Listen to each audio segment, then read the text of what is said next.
नाज़रीन, अगर आपका एतमाद जारी रहा तो आज़ादाना और बेबाक सहाफ़त का ये सिलसिला कायम दायम रहेगा। आगे बढ़ते हैं। इत्तेहादियों के तहफ़्फ़ुज़ात के हवाले से वज़ीर आज़म की बनाई कमेटियों का इजलास शुरू।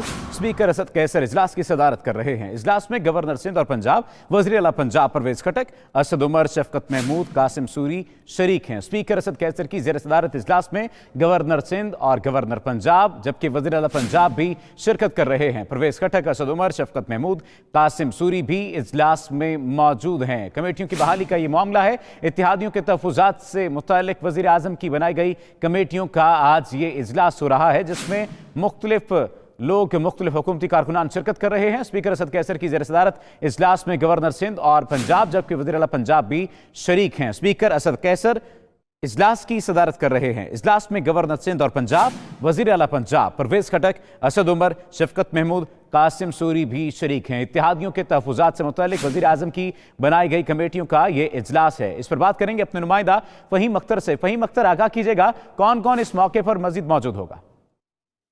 जी बिल्कुल, जो इत्तेहादी जमातें हैं पाकिस्तान तहरीक इंसाफ की, उनके तहफ़्फ़ुज़ात को दूर करने के हवाले से जो हुकूमत की जो मुज़ाकराती कमेटियाँ हैं, उनका जो अहम इजलास इस वक्त पार्लियामेंट हाउस में शुरू हो चुका है और इजलास की जो सदारत है वो परवेज़ खटक कर रहे हैं। इजलास स्पीकर चैम्बर में हो रहा है। इजलास में इत्तेहादियों से मुज़ाकरात के लिए लाहे अमल पर मुशावरत की जाएगी और तमाम कमेटी अराकीन वज़ीर दिफ़ा परवेज़ खटक से मुशावरत करेंगे। शफ़क़त महमूद मुस्लिम लीग साफ के तहफ़्फ़ुज़ात के मुतालिक आगाह करेंगे, जबकि इत्तेहादियों के मुतालबात और उनके अमल-दरामद का भी जायजा लिया जाएगा। इस इजलास में जो वज़ीर आला पंजाब सरदार उस्मान बुज़दार हैं वो शरीक हैं। गवर्नर पंजाब चौधरी सदर, governor Sindh Imran Ismail, deputy speaker कौमी असम्बली कासिम सूरी, शफ़क़त महमूद, असद उमर और दीगर भी शरीक हैं। और इजलास में मुस्लिम लीग साफ में जो दीगर इत्तेहादियों उनके हवाले से उनके साथ क्या चीज़ बातचीत करनी है, उस पर जो है वो हिकमत अमली की तफसील की जाएगी।